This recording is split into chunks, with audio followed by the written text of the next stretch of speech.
sebuah remake klasik dari Suzana yang sebelumnya dihadirkan pada 2018 lewat Suzana, Bernapas Dalam Kubur. Tetap dibintangi Luna Maya, film yang kali ini diberi judul Suzana, Malam Jumat Kliwon, tetap mengacu pada film horor klasik dari Suzana, yaitu Sundel Bolong yang pernah rilis di tahun 1981 yang saat itu disutradarai Sisworo Gautama Putra. Sinopsis film. Di suatu desa di Jawa Timur pada tahun 1986, tinggallah sepasang kekasih yang sedang dimabuk asmara, Surya, Ahmad Megantara, dan Suzana, Luna Maya.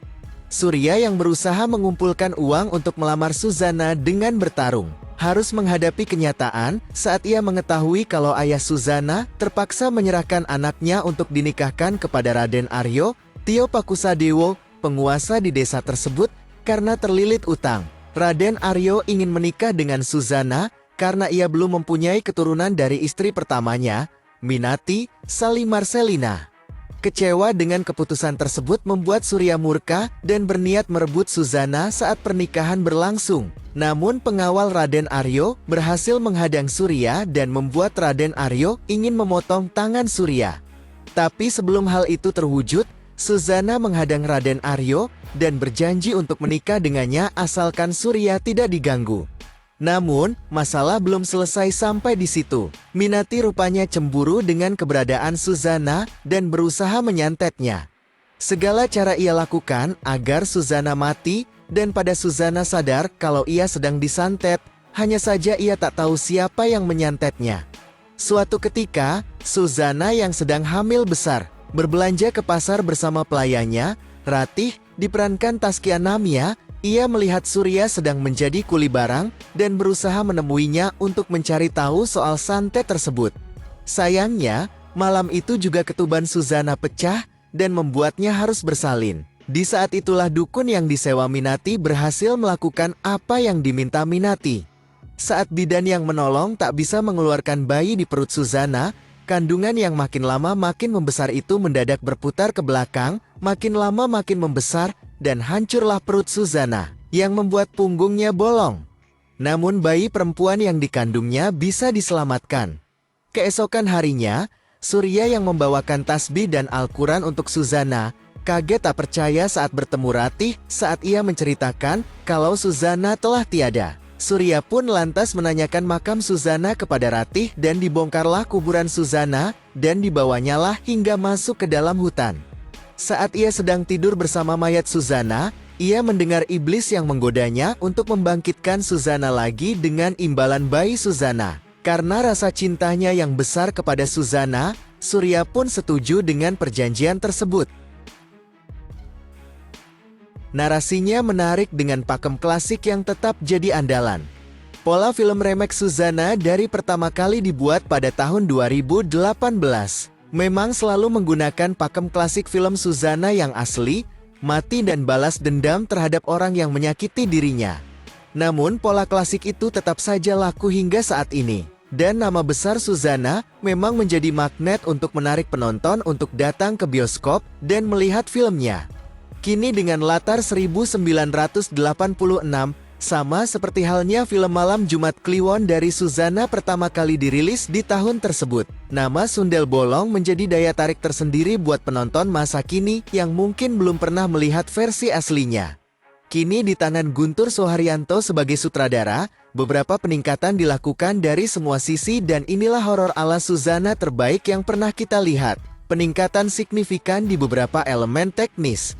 Kami sendiri melihat ada peningkatan film ini secara signifikan, terutama beberapa poin menjadi catatan sendiri terhadap film remake kedua Suzana ini. Kehadiran lagu dari duo Melly Goeslaw dan Anto Hot yang mengisi soundtrack film ini menjadi poin plus. Melly yang merupakan fans berat Suzana dari dulu memang sangat ingin terlibat dalam proyek film ini. Tak hanya soundtracknya, scoringnya juga luar biasa mencekam ketimbang film sebelumnya. Hal lainnya yang meningkat secara signifikan adalah desain produksinya yang rapi dan detail. Banyak tempat dijadikan tempat syuting dan digarap secara serius dan maksimal. Adegan wayang kulit saat malam pengantin. Suasana di rumah Raden Aryo dengan wardrobenya yang sesuai masa tersebut Juga adegan syukuran panen di sawah, dan juga saat Suzana berbelanja di pasar juga terlihat sangat detail. Sinematografinya pun sangat menarik dan memanjakan mata penonton. Hal ini memang menjadi catatan khusus, mengingat di dalam film Bernapas Dalam Kubur, adegannya cenderung monoton, gelap, dan tak menarik, terlebih untuk adegan klimaksnya. Di malam Jumat Kliwon, adegan klimaksnya benar-benar luar biasa dan powerful. Salah satu yang terbaik yang pernah ada di film horor Indonesia. Dan adegan di paruh ketiga film ini juga jauh lebih baik dari sebelumnya. Satu hal lagi yang menarik adalah kehadiran Adi Bing Slamet sebagai Japra dan Opi Kumis sebagai Rojali di jajaran Icebreaker. Keduanya yang berperan sebagai Hansip bersama Ens Bagus yang kini sekarang beralih menjadi tukang bakso, ketimbang menjadi tukang sate yang ikonik dengan 200 tusuk satenya, akan mengocok perut kita. Karena jokesnya jauh intens dan chemistry keduanya juga sangat menyatu. Kesalahan aneh yang tidak terlalu fatal. Hadirnya Japra dan Rojali memang sangat menghibur. Yang amat disayangkan adalah saat yang lain menggunakan logat Jawa Timuran, mereka malah menggunakan logat Betawi kental yang malah terlihat aneh. Hal tersebut mungkin bisa ditutupi dari performa keduanya yang luar biasa dalam menghibur penonton. Dan keberhasilan mereka bisa menutupi logat Betawi yang terlihat salah tempat itu. Satu hal yang aneh lagi adalah penggunaan irama house musik saat acara pesta warga di malam hari. Bukan sesuatu yang lazim di masa tersebut, lagu beraliran modern digunakan di desa. Sebenarnya ada beberapa lagi yang menjadi perhatian kami. Namun dua itu saja sudah cukup mewakili beberapa keanehan di film ini. Kesimpulan kami, Suzana, Malam Jumat Kliwon jauh lebih menarik dari film sebelumnya. Terlebih untuk elemen teknisnya yang maju selangkah lebih baik. Memang premis klasik film ini tetap digunakan dan ada beberapa kesalahan minor, tapi hal itu tidak terlalu mengganggu film secara keseluruhan. Narasinya kini jauh lebih berkembang dengan adegan klimaksnya yang epik, membuat remake Suzana bisa berbicara lebih banyak lagi. Jokesnya pun sangat menghibur dan sangat fresh. Kehadiran Sally Marcelina yang sudah absen 20 tahun di dunia perfilman tentunya patut kita tunggu. Begitu pula hadirnya Adi Bing Slamet dan Opi Kumis yang bisa mengocok perut kita dengan maksimal. Dengan sejumlah keunggulan yang telah disebutkan tadi, kami memprediksi kalau film ini akan mampu mencetak rekor penonton. Nah, berikut skor kami untuk film Suzana 8/10. Silahkan tonton saja dulu filmnya di bioskop.